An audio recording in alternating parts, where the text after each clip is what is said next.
ST कर्मचारी पुन्हा एकदा 9 ऑगस्ट पासून संपावर जाणार आहेत.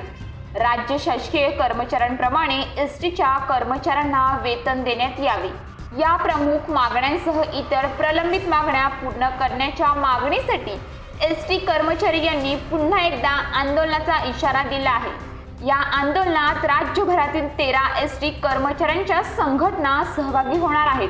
त्यामुळे पुन्हा एकदा राज्यातील लाल परीचे चाकं थांबण्याची शक्यता आहे. राज्य परिवहन कामगारांच्या प्रलंबित प्रश्नांची सोडवणूक व्हावी यासाठी बेमुदत उपोषणाचा इशारा सुद्धा देण्यात आला आहे. राज्य शासकीय कर्मचाऱ्यांप्रमाणे भत्ता वेतनवाढ देण्याचं करारानुसार मान्य केलं आहे, पण मागण्यांची पूर्तता करण्याबद्दल पाठपुरावा केल्यानंतरही त्यावर कार्यवाही केली जात नसल्याने आंदोलनाचा इशारा दिला आहे. मूळ वेतनात विसंगती असून इतर महामंडळाच्या तुलनेत एसटी कर्मचाऱ्यांचे वेतन कमी आहे.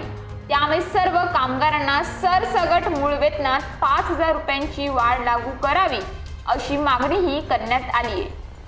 आयुमान संपलेल्या बसेस चालनातून काढून घ्याव्या आणि नव्या बसेस उपलब्ध करून द्याव्या. तर मनुष्यबळही पुरेसे नसल्याने सध्या कार्यरत असणाऱ्या कर्मचाऱ्यांवर ताण येत असल्याचं महाराष्ट्र एसटी कामगार संयुक्त कृती समितीने म्हटलं आहे.